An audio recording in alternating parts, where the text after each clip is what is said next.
Eu queria ir para o texto. Desde o domingo passado, a gente está conversando a partir da carta aos Hebreus. E eu queria ler o capítulo 3.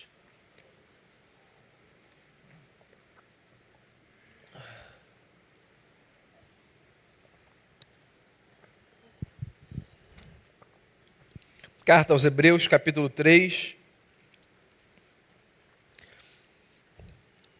Diz assim o texto: Portanto, santos irmãos, participantes do chamado celestial, fixem os seus pensamentos em Jesus, apóstolo e sumo sacerdote que confessamos.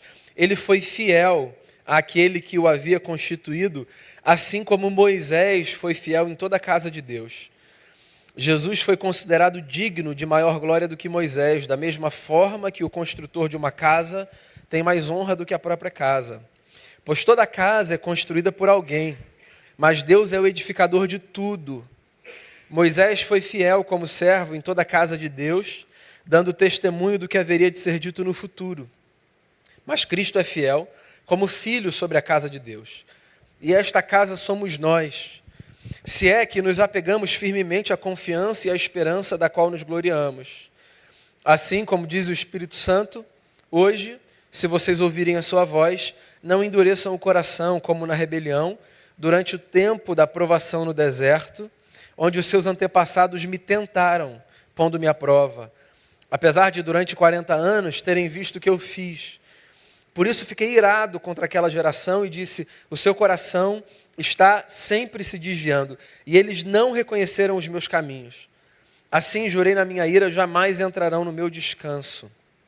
Cuidado, irmãos, para que nenhum de vocês tenha o coração perverso e incrédulo, que se afaste do Deus vivo. Ao contrário, encorajem-se uns aos outros todos os dias, durante o tempo que se chama hoje, de modo que nenhum de vocês seja endurecido pelo engano do pecado, pois passamos a ser participantes de Cristo, desde que, de fato, nos apeguemos até o fim à confiança que tivemos no princípio. Por isso é que se diz: se hoje vocês ouvirem a sua voz, não endureçam o coração como na rebelião. Quem foram os que ouviram e se rebelaram? Não foram todos os que Moisés tirou do Egito?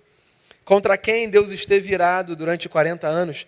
Não foi contra aqueles que pecaram, cujos corpos caíram no deserto? E a quem jurou que nunca haveriam de entrar no seu descanso? Não foi aqueles que foram desobedientes? Vemos assim que por causa da incredulidade não puderam entrar. Essa é a palavra do Senhor e que Deus nos abençoe.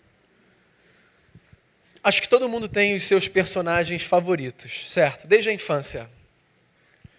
A nossa história sempre é marcada por figuras reais ou fictícias que, de alguma forma, tocam o nosso coração de maneira particular. Então você pode se lembrar da sua infância, dos seus filmes preferidos e das personagens com as quais você se identificava e que possivelmente numa brincadeira ou em outra você dizia: eu sou, e aí você completava com o nome do personagem que você gostava. Você pode se lembrar das suas historinhas, dos gibis que você lia e tinha sempre alguém que você gostava mais. E a vida vai avançando e a gente continua elegendo figuras com as quais a gente se identifica. As séries que você assistiu ou assiste, os filmes que você vê, os livros que você lê. O ser humano sempre busca se espelhar em alguém cuja trajetória, de alguma forma, é capaz de expressar ou algo que ele tem, ou algo que ele gostaria de ter. No contexto religioso não é diferente. Todos nós temos as nossas personagens favoritas. Aquelas figuras do nosso esquema religioso que aparecem e com as quais nós nos identificamos mais, nós admiramos mais. Jesus é um judeu, certo? De contexto religioso.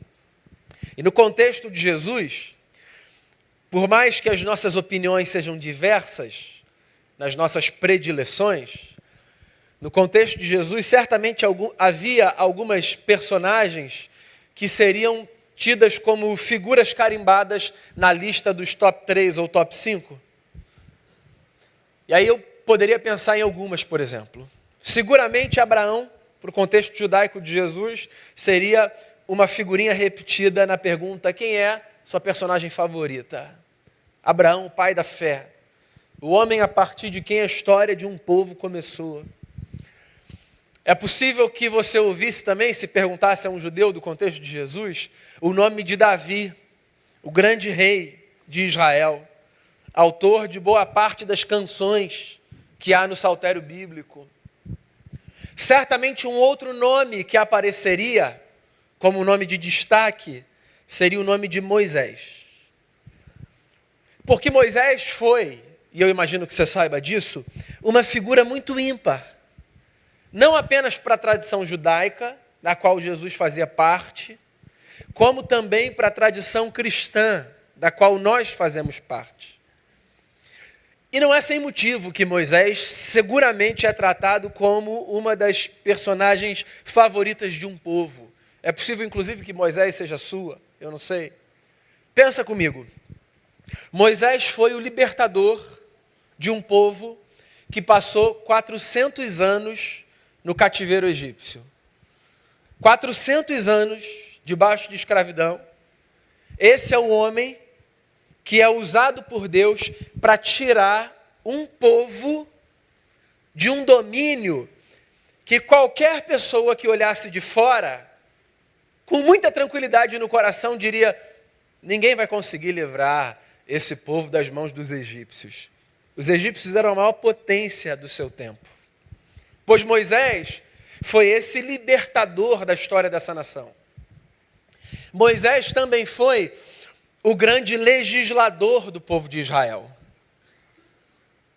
Basta lembrar que foi por causa de uma experiência epifânica de Moisés, no alto de um monte, que um dos códigos éticos mais antigos da história da humanidade foram dados a um povo, os 10 mandamentos. Eles surgem a partir do encontro de um homem com a sua divindade no alto de um monte.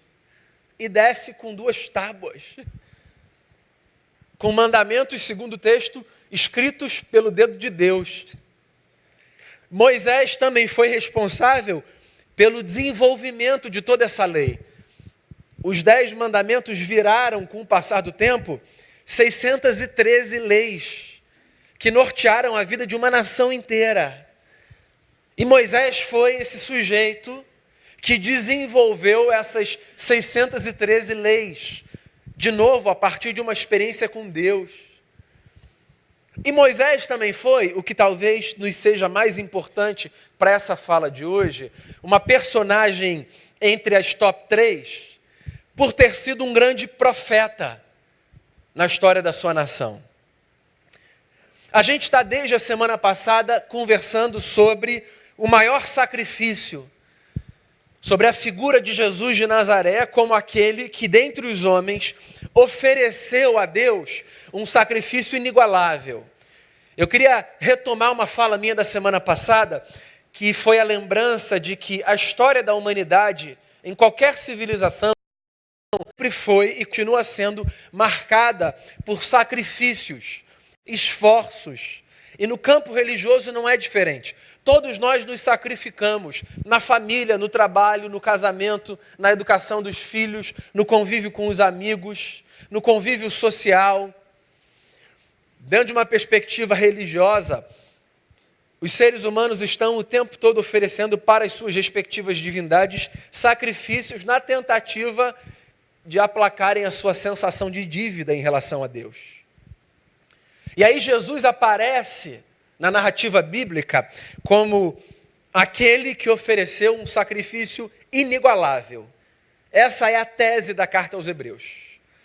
Na semana passada, como ponto de partida, a gente conversou sobre Jesus como aquele que era maior do que qualquer ser humano. Pois hoje eu quero dar mais um passo. E eu quero pensar com você sobre essa singularidade de Jesus, pelo fato de, além de se apresentar como maior do que qualquer ser humano, Jesus se apresentar também na história como maior do que qualquer profeta que a humanidade já conheceu. Talvez a gente precise voltar para o início da história do nosso povo, o povo de Deus, a família da fé. A figura do profeta aparece na Bíblia como uma das 3 principais figuras que organizavam a vida social e religiosa do povo. A nação de Israel funciona no mundo antigo a partir de 3 figuras emblemáticas. A figura do rei, que governa, a figura do sacerdote, que representa o povo diante de Deus, e a figura do profeta, que representa Deus no meio do povo. Deus é espírito, não pode ser visto.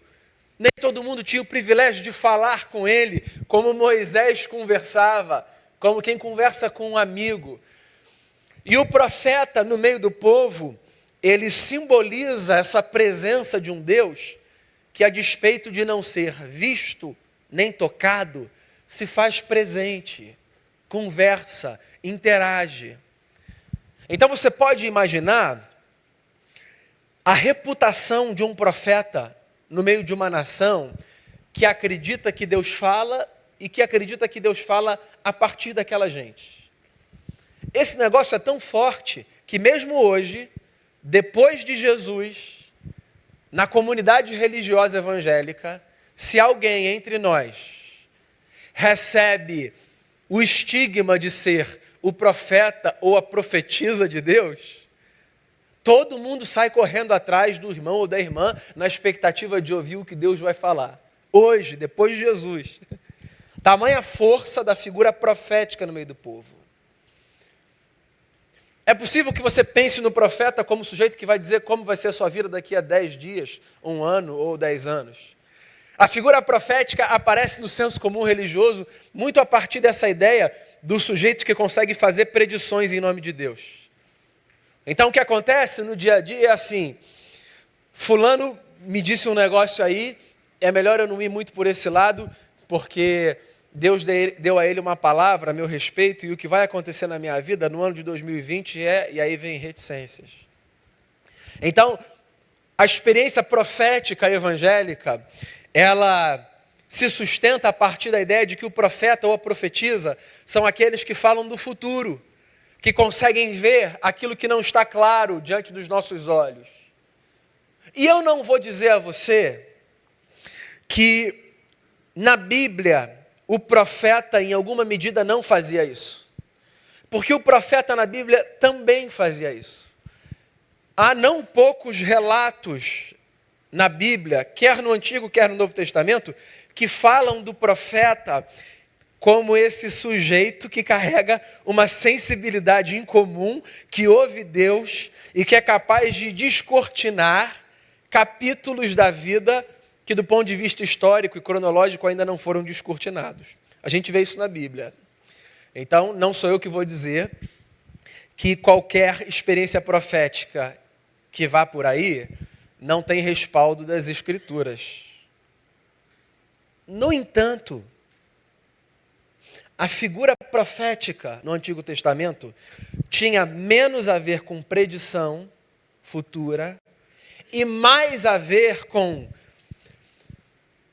a tarefa e o papel de fazer com que um povo que tinha se perdido na sua loucura voltasse para os caminhos de Deus.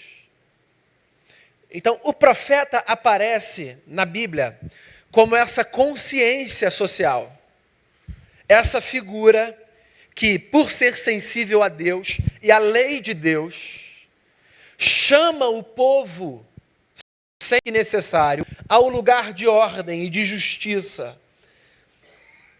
Os profetas na Bíblia aparecem em diversos livros, e boa parte dos livros do Antigo Testamento foi escrita por profetas. Então, a partir de Isaías até o final do Antigo Testamento, você tem livros que levam o nome dos profetas que deram aquela mensagem. Se você olhar com atenção para esses livros, você vai encontrar essa consciência muito profunda na figura do profeta. O profeta não era aquele que dizia, assim diz o Senhor, daqui a 3 anos, reticências. O profeta era aquele que chamava o povo para o bom senso, que olhava para as pessoas e mostrava a elas as suas falhas, as suas injustiças, os seus pecados, e que as lembrava do compromisso que elas tinham assumido com um determinado padrão de vida. Se tem uma frase que explica muito bem o papel do profeta, ainda que ela não tenha sido dita nesse contexto, é uma fala de Martin Luther King acerca da igreja. Martin Luther King disse certa vez o seguinte sobre a igreja: a igreja não deve ser nem senhora, nem serva do Estado. Ela deve ser a sua consciência. E eu acho isso muito bacana. E talvez essa frase que tenha sido dita acerca da igreja, por causa da sua vocação profética, seja uma frase que explique muito bem o que um profeta fazia no meio do povo de Deus. O profeta não era senhor do povo. O profeta não estava acima dos demais. Você sabe que esse é um risco que a gente corre na nossa experiência religiosa? O de fazer com que pessoas, pelas suas experiências com Deus ou pelo que for, sejam vistas como pessoas que estão num patamar acima das demais. Esse negócio pode ser só uma leitura muito ingênua, mas ele também pode ser um grande perigo para a vida. Porque ninguém deveria dar, absolutamente ninguém, em nome de Deus, autorização para decidir coisas sobre a sua própria vida, para dizer como as coisas devem ou não devem ser, coisas que dizem respeito à privacidade de cada um. Percebe? Quando eu olho para alguma pessoa, dando a ela a condição de senhora, não de uma nação necessariamente, porque isso é muito forte, mas da minha experiência religiosa, o que eu estou dizendo, de alguma forma, é que eu me abro para aquilo que essa pessoa diz de tal maneira que eu coloco no bolso, inclusive, a minha consciência crítica. Porque se essa pessoa que vem da parte de Deus me diz isso, quem sou eu, cheio de pecado, para dizer o contrário? E aí, meus amigos, a gente vai construindo na vida relações de negligência do nosso papel e da nossa responsabilidade e de cessão a terceiros de decisões e de escolhas que nunca deveriam sair das nossas mãos. E aí, às vezes, a gente faz isso com a nossa família, e a gente faz isso com a nossa casa, e a gente faz isso com a nossa carreira e com o nosso futuro. E tudo isso tem a ver com essa figura profética que faz parte da nossa simbologia religiosa. A gente faz parte de um povo que acredita na existência de profeta. Só que a gente precisa reconfigurar a leitura que a gente faz do que um profeta é. Você sabe por quê? Porque se a gente não reconfigurar na nossa cabeça a leitura que a gente faz do que um profeta é, no dia a dia e na prática, vai acontecer que esse profeta vai ganhar mais peso e mais força do que Jesus de Nazaré, que é maior do que qualquer profeta na nossa vida.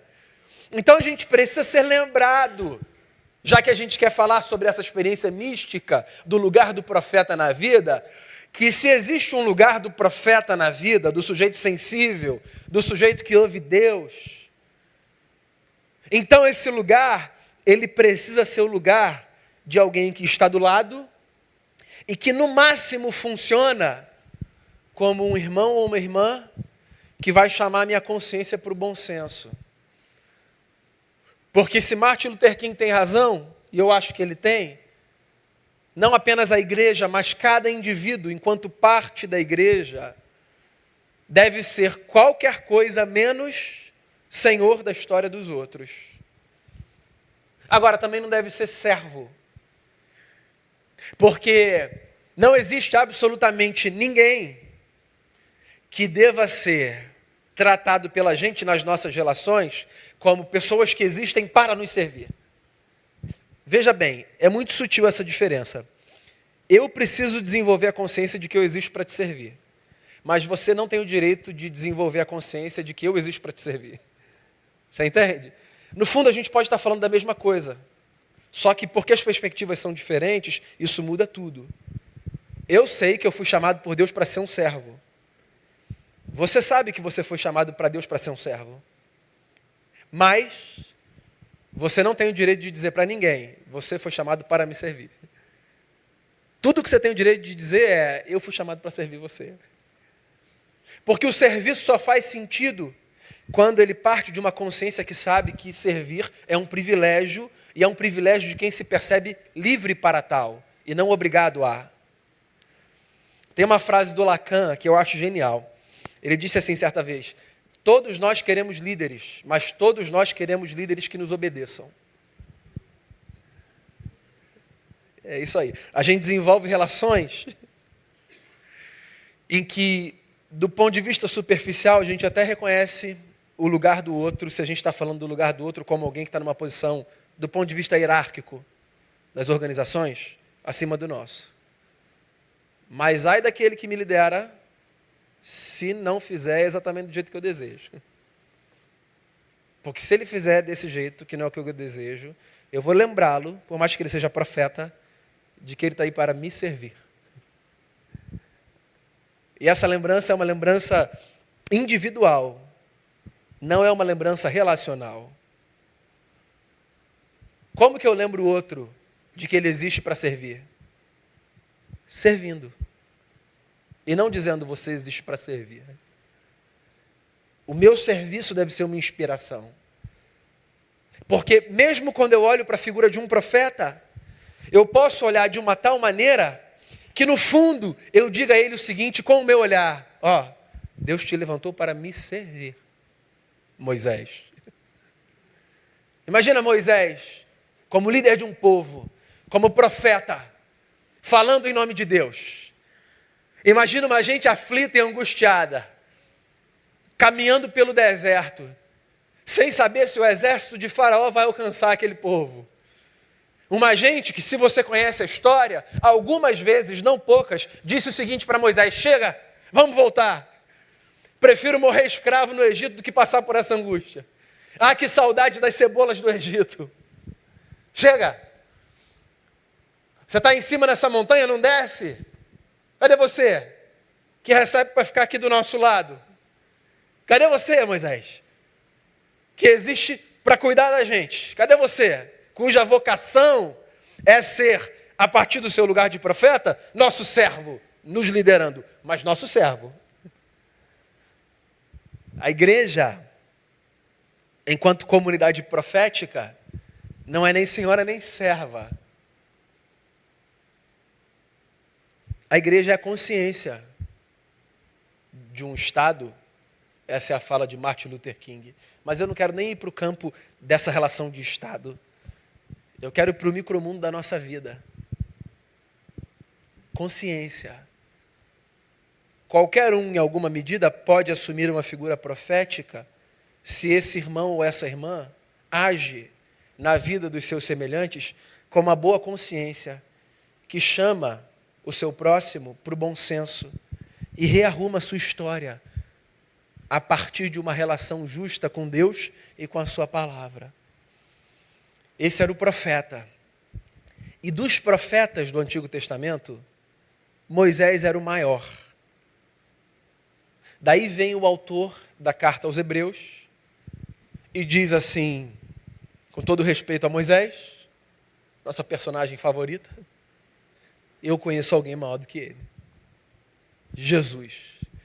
É por isso que ele começa o capítulo dizendo assim, fiquem fixos em Jesus. Fiquem fixos em Jesus. De alguma forma, essa fala é uma lembrança para que nós não desviemos o nosso olhar de Cristo quando nós nos percebermos maravilhados pelo papel de qualquer profeta na história. Então, quando alguém na sua vida aparecer como essa figura que quase te lembra uma encarnação do Eterno, de tanta presença de Deus que essa pessoa carrega, quando alguém aparecer assim, quando alguém cumprir esse papel, ainda que momentaneamente na sua vida, lembre-se, o seu olhar deve estar fixo em Jesus. Eu me lembro de Atos dos Apóstolos, teve uma vez que Paulo fez um negócio tão maravilhoso com seu companheiro de viagem, que o povo da cidade começou a gritar, os deuses baixaram entre nós. E eles estão aqui, são esses dois homens. E Paulo começa a rasgar sua roupa, que era um ato bem simbólico da tradição judaica, para lembrar que ele era homem, e que ele era pecador, e que ele tinha vergonha. Ele expõe a sua vergonha. Para um judeu, rasgar a roupa significava expor a sua vergonha e colocar os outros à vergonha. Na tradição judaica, quem via o outro nu passava mais vergonha do que o que estava nu. E aí Paulo rasga a roupa, dizendo: eu sou como vocês.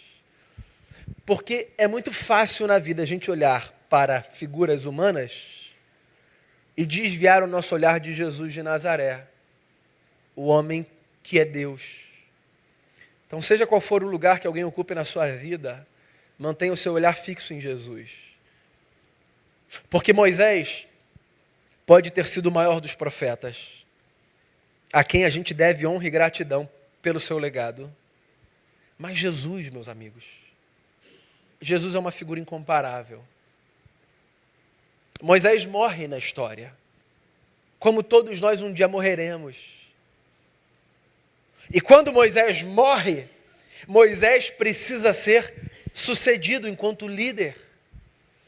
Outra pessoa aparece e ocupa o lugar de Moisés.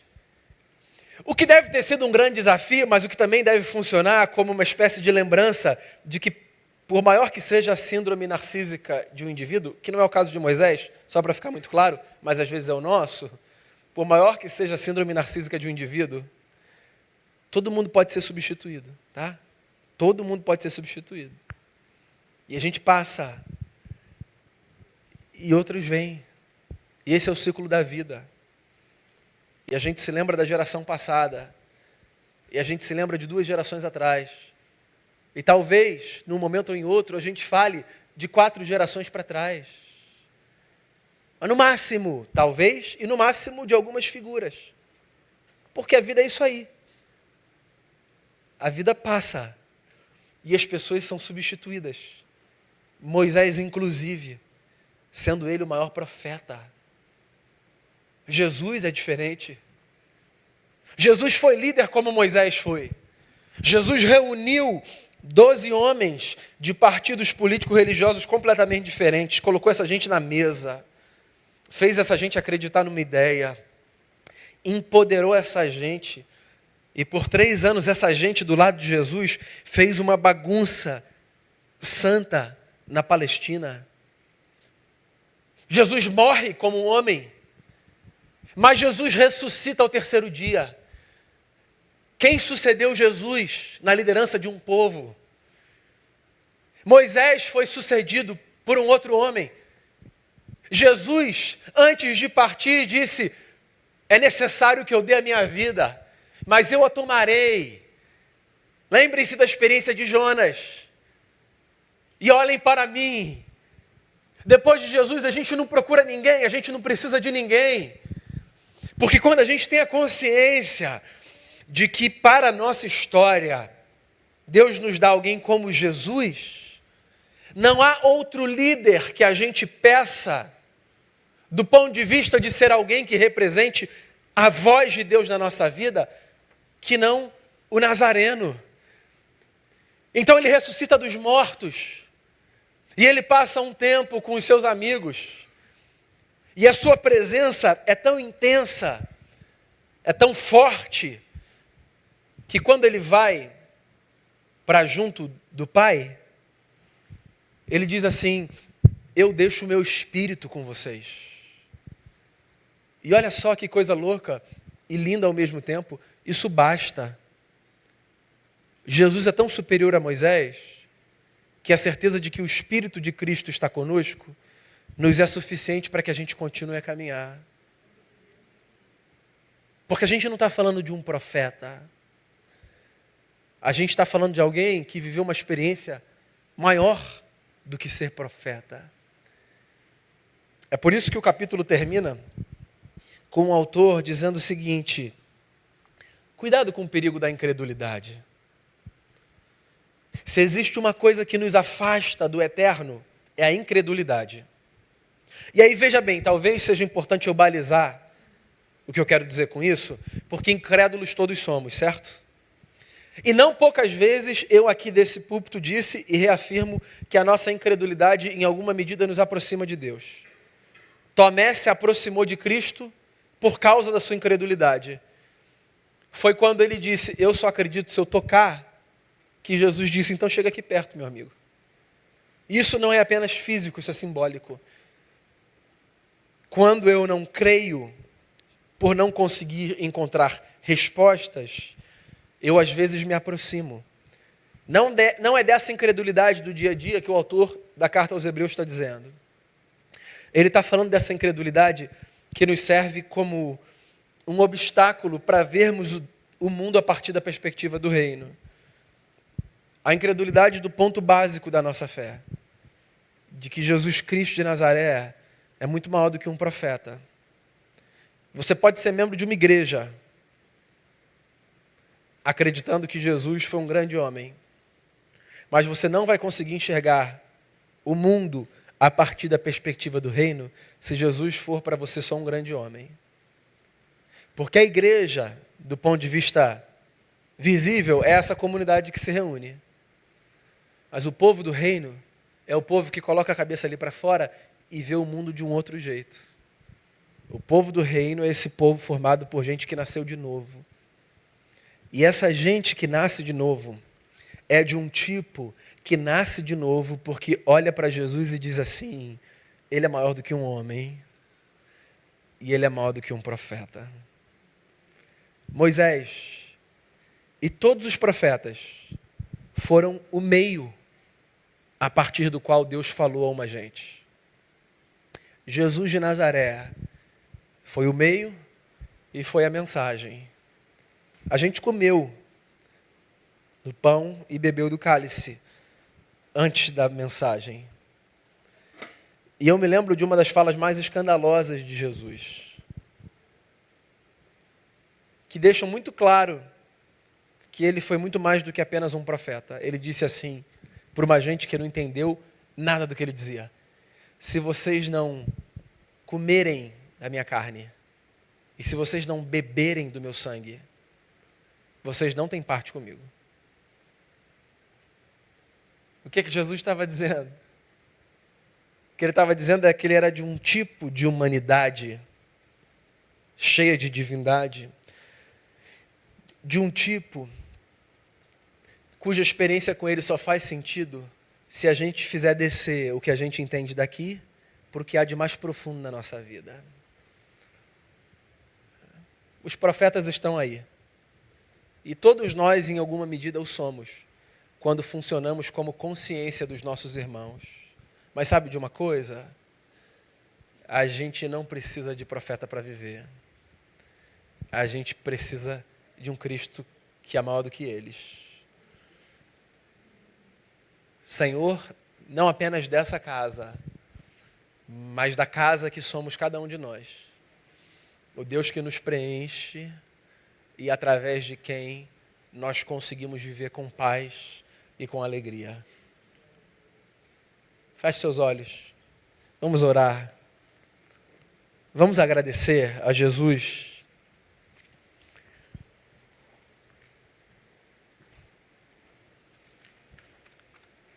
Profeta porque falou em nome do Eterno.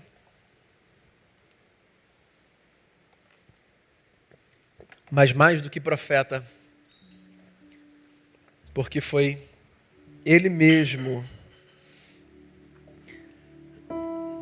a mensagem encarnada sobre a qual falava.